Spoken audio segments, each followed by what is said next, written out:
আসসালামু আলাইকুম, কেমন আছো বন্ধুরা? এমএস ফুড লাভার চ্যানেলের পক্ষ থেকে আজ তোমাদের মাঝে ঘরোয়া পরিবেশে আমসত্ত্ব তৈরি করে তা বছরের পর বছর কিভাবে সংরক্ষণ করে রাখা যায় তার একটি সুন্দর ভিডিও নিয়ে হাজির হয়েছি। আশা করছি ভিডিওটি তোমাদের ভালো লাগবে, তাই সম্পূর্ণ ভিডিওটি না টেনে দেখতে থাকো। প্রথমে কয়েকটি কাঁচা আম ছুলে পিস পিস করে কেটে নিতে হবে। এরপর ফ্রাই প্যানের উপর মোটামুটি তাপে আমগুলোকে সেদ্ধ করে নিতে হবে। তারপর আম সিদ্ধ হয়ে গেলে তা পেস্ট আকার ধারণ করবে। এখন এই পেস্টকে পরিষ্কার একটি ছাঁকনি দিয়ে পেস্ট হতে পানি ছেঁকে নিতে হবে। এবার ফ্রাই প্যানের উপর হালকা আঁচে আমের পেস্টটি লেপটে দিতে হবে।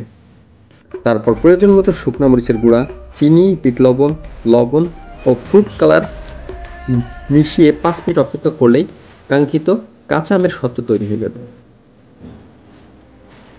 এখানে একটু কথা বলে রাখি, আমসত্ত্বে তোমরা তোমাদের চাহিদা অনুযায়ী প্রয়োজন মতো উপকরণ কম বেশি করে নিতে পারবে। আর এভাবেই তোমরা ঘরোয়া পরিবেশে আমসত্ত্ব তৈরি করে বছরের পর বছর সংরক্ষণ করে রাখতে পারবে। আজকের এই ভিডিওটি যদি তোমাদের ভালো লেগে থাকে তাহলে লাইক, কমেন্টস এবং সাবস্ক্রাইব করে আমার পাশে থেকো। আল্লাহ হাফিজ।